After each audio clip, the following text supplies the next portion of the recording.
বারবার চেয়েছি বোন আসিয়ার বিষয়টা এড়িয়ে যেতে, চেয়েছি কিন্তু কালো সত্যিটাকে নিজের হৃদয়ের বাহিরে না আনতে, চেয়েছি কলম না চালিয়ে চোখ বন্ধ করে থাকি, কিন্তু পারলাম না।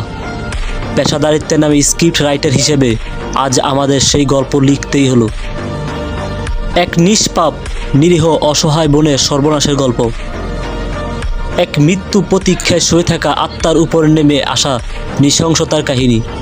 কিবোর্ডের হাত চালিয়েছি ঠিকই, কিন্তু প্রতিটি শব্দের সঙ্গে বুকের ভিতরে যেন কেউ পাথর বসিয়ে দিচ্ছিল। প্রতিটি লাইন লিখতে গিয়ে মনে হচ্ছিল আমি নিজে যেন এই নরকের সাক্ষী, আমি যেন নিজে অনুভব করছি সেই অমানবিক যন্ত্রণা।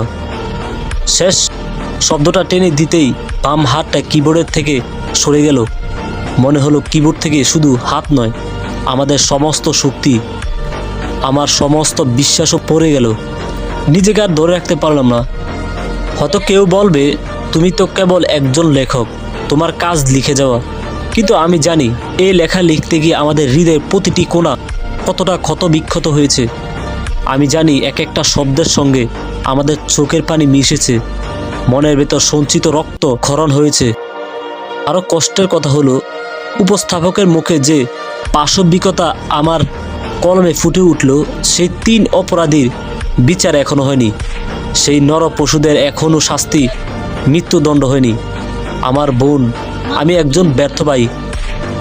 আমি জানি না এই রাষ্ট্র, এই সমাজ, এই বিচার ব্যবস্থা কবে তোমার প্রতি সুবিচার করবে। জানি না তোমার আর্তনাদ কেউ শুনবে কি না।